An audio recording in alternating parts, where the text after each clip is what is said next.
After Europe and Asia were reduced to rubble, America emerged from the ruins of World War II as the world's sole surviving superpower. Yet as the 21st century unfolds, many Americans have felt that sense of exceptionalism wane. That is why when Trump cried, "Make America great again," he sang to the injured pride of a nation. Unfortunately, things were not looking great again in Trump's America. Peace talks with the Taliban were breaking down, an early sign of the eventual U.S. retreat from Afghanistan. Even the nation's founding myths came under attack as several states and municipalities repealed Columbus Day in favor of Indigenous Peoples Day. However, in a December 6, 2019 press conference, President Trump's mind was clogged by a smaller issue. We have a situation where we're looking very strongly at sinks and showers and other elements of bathrooms where you turn the faucet on in areas where there's tremendous amounts of water, where the water rushes out to sea because you could never handle it, and you don't get any water. You turn on the faucet, you don't get any water. They take a shower and water comes dripping out, just dripping out, very quietly dripping out. People are flushing toilets 10 times, 15 times, as opposed to once. They end up using more water. President Trump was referring to modern low-flow toilets, which are limited to 1.6 gallons per flush by the Energy Policy Act of 1992.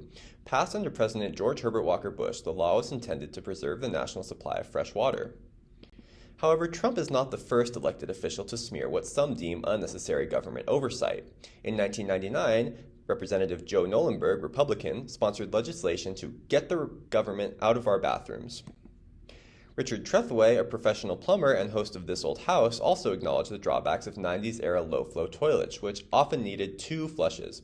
However, neither him nor Representative Nolenberg have ever described the need for 10 or even 15 flushes. This claim by President Trump is categorically false.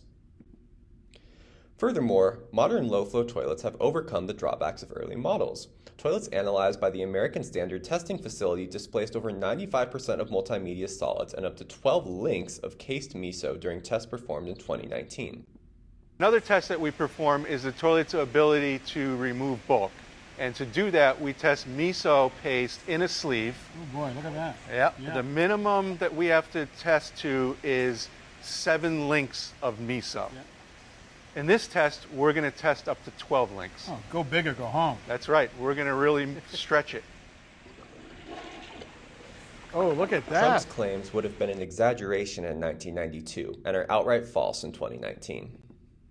Trump was, however, correct to draw a distinction between desert areas and those where there's tremendous amounts of water, where the water rushes out to sea because you can never handle it. This claim is true.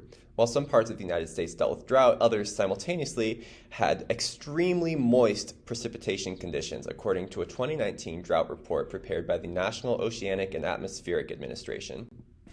And there may be some areas where we'll go the other route, desert areas, but for the most part, you have many states where they have so much water that it comes down. It's called rain, that they don't know what to do with it. So